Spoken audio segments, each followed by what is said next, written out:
सुशांत, आपण पाहतोय की ज्या प्रकारच्या आता प्रतिक्रिया येतात, राम शिंदेंनी मोठं वक्तव्य केलं आहे की आणखी किती जणांचा शपथविधी होईल याची कल्पना नाही, हे खरं तर एक सूचक असं वक्तव्य आहे। आणि सुनील तटकरे यांनी सुद्धा प्रतिक्रिया दिली की राष्ट्रवादीकडले असलेल्या एकाच जागेचा शपथविधी होणार असं सुनील तटकरे म्हणतात।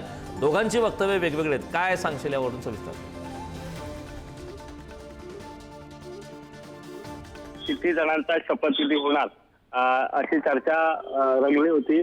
छगन भुजबळ यांच्यासोबत आणखी कोण नेता शपथ घेईल का अशी देखील चर्चा रंगली होती। त्यातच आता आपण जर बघितलं असेल तर सभापती राम शिंदे यांनी देखील म्हटलेलं आहे की आणखी किती जण शपथ घेतील हे माहिती नाही। त्यामुळे कुठेतरी खरंच छगन भुजबळ यांच्यासोबत आणखी कोण जो नेता आहे तो शपथ घेणार का?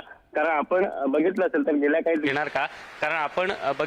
गेल्या काही दिवसांपासून अशी एक चर्चा होती की महाराष्ट्रात एक मोठा राजकीय भूकंप होईल आणि अर्थातच जर राजकीय भूकंप होत असेल तर तो आजच्या दिवशी होतोय का हे बघणं महत्त्वाचं ठरणार आहे। मात्र दुसरीकडे राष्ट्रवादीचे प्रदेशाध्यक्ष आणि राष्ट्रवादीचे खासदार सुनील तटकरे यांनी मात्र स्पष्टपणे सांगितलंय की राष्ट्रवादीकडून एकच शपथविधी जो आहे तो छगन भुजबळ यांचा होणार आहे। त्यामुळे आपण बघितलं असेल तर कारण काल ज्यावेळी एक सर्क्युलर आलं, एक पत्र आलं, त्यामध्ये असा उल्लेख करण्यात आला की आज एक शपथविधी सोहळा जो आहे होणार आहे। त्यामुळे अर्थातच एक चर्चा अशी रंगली होती की छगन भुजबळ यांच्यासोबत कोण दुसरा शपथ घेणार का अशी चर्चा रंगली होती। सकाळपासून देखील आपण चाचपण्याचा प्रयत्न केला। जे काही संभाव्य नेते आहेत जे येत्या काळात राजकीय महत्त्वाचा भूकंप करू शकतात अशा नेत्यांशी देखील आपण बोलण्याचा प्रयत्न केला, मात्र त्यांनी आपला फोन जो आहे तो उचलला नाही। आत्ताच राम शिंदेनी सूचक विधान केले, त्यामुळे अर्थातच काही मिनिटं राहिलेली आहेत शपथविधी सोहळ्याला। छगन भुजबळ यांच्यासोबत आणखी कोणी नेता शपथ घेतोय का हे बघणं महत्त्वाचं ठरणार आहे।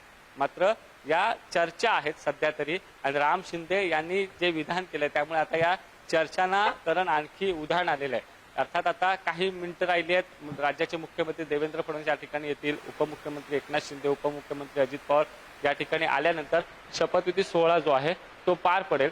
राजभवनाकडून देखील एक गुप्तता पाळण्यात आलेली आहे। आपण राजभवनच्या काही प्रतिनिधींशी बोलण्याचा प्रयत्न केला, त्यावेळी त्यांनी देखील सांगितलं की शपथविधी किती जणांचा होतोय हे सांगता येणार नाही, कारण आता तयारी फक्त करून ठेवलेली आहे। त्यामुळे अर्थातच छगन भुजबळ यांच्यासोबत दुसरा कोणी नेता शपथ घेतोय का?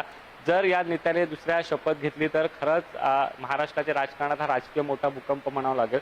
मात्र तुर्तास तरी जी माहिती मिळते त्यानुसार छगन भुजबळ हे सध्या शपथ घेताना आपल्याला पाहायला मिळणार आहेत। करण अगदी सुशांत, तू असाच जोडलेला राहा। मात्र मोठ्या घडामोडी घडतायत। मात्र यामध्ये आता छगन भुजबळ यांच्यासमवेत आणखी कुठले नेते मंत्रिपदाची शपथ घेतात का हे पाहणं महत्त्वाचं आहे, कारण राम शिंदे यांनी त्या प्रकारचे सूचक असं वक्तव्य केलं आहे की आणखी किती जणांचा शपथविधी होणार याची मात्र कल्पना नाही असं राम शिंदे यांनी म्हटले। मात्र राष्ट्रवादी अजित पवार पक्षाचे खासदार सुनील तटकरे यांनी प्रतिक्रिया दिली।